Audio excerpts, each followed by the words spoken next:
petite vidéo, vu qu'une personne vient de m'appeler et m'a posé une question concernant la vidéo où on démontrait par un raisonnement par l'absurde qu'il existait un nombre infini de nombres premiers. Donc je lui dis, oui, tu voudrais des explications supplémentaires à la démonstration? Il m'a dit, non, j'ai parfaitement compris ce que vous avez fait, mais je voulais vous poser une question. Je lui dis, alors pose toutes les questions, et il m'a dit, voilà, si on venait à considérer, comme vous avez fait dans la démonstration, la liste des premiers nombres premiers. Alors, réfléchissez, 5, 4, non, il n'est pas premier, 5, 4, 3, 2, 1, partez, allons-y, les premiers nombres premiers. Alors, le premier, 2, ensuite 3, ensuite 5, ensuite 7, 11, 13, 17, 19, 23, 29, 31, etc., etc. Je lui ai dit, tu veux qu'on s'arrête quand? Il me dit, mais non, vous arrêtez là si vous voulez. Alors je lui ai dit, d'accord. Et tu voudrais savoir quoi? Il m'a dit, mais je vais faire un petit peu calquer sur votre démonstration et essayer de voir s'il est possible de générer à l'infini des nombres premiers. Alors je lui ai dit, tu fais comment? Il m'a dit, exactement comme vous avez proposé au cours de la démonstration. Je prends le premier nombre premier et je lui rajoute 1, je fais 2 plus 1, j'obtiens 3. Et 3 est premier. Je lui ai dit, ouais, bonne idée. Et par la suite, tu veux faire quoi? Il m'a dit, je reprends cette fois-ci les deux premiers nombres premiers et je vais faire 2 fois 3 plus 1, ce qui donne 6 plus 1, 7.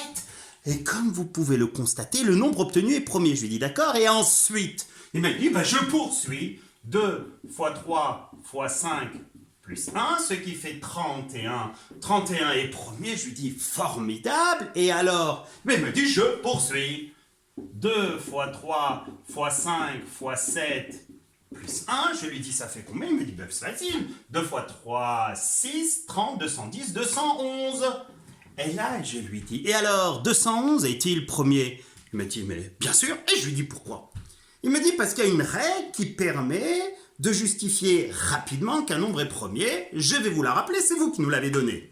Je lui dis c'est laquelle? Il m'a dit c'est celle qui consiste à dire qu'un nombre est premier s'il n'est divisible par aucun nombre premier inférieur ou égal à sa racine carrée. Alors je lui dis tu fais quoi?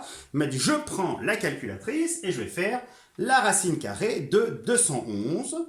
D'accord? Faites de même. Racine carrée de 211 et vous obtenez environ 14,5. Et à partir de là, vous dites quoi? Est-ce que 211 est divisé par 2? Non. Par 3? Non. Par 5? Non. Par 7? Non. Par 11? Non. Par 13? Non. Donc 211 est un nombre premier.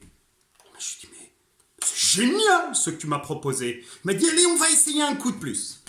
Donc il a fait, cette fois-ci, 2 fois 3 fois 5 fois 7 fois 11 plus 1.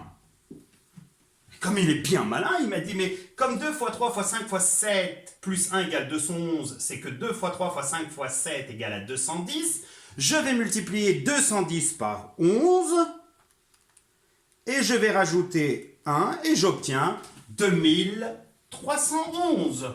Et je lui dis alors, il est premier ou non? Il m'a dit, je prends ma calculatrice, je fais la racine carrée de 2311, j'obtiens 48,1 environ, donc je vais lister les nombres premiers jusqu'à 48. Donc il m'a dit, on va poursuivre ensemble. 37, 41, et ensuite 43 et 47. Et je lui dis alors, tu fais quoi? Et il m'a dit, maintenant, il reste à savoir si 2311 est divisé par un de ces nombres. Il a effectué, grâce à la calculatrice, tous les calculs, et il a vu que le résultat des divisions n'était jamais égal à un entier. Et là, il a affirmé que 2311 est lui aussi un nombre premier. Et là, on était au téléphone, hein. Et il me dit, monsieur, j'ai trouvé, c'est génial!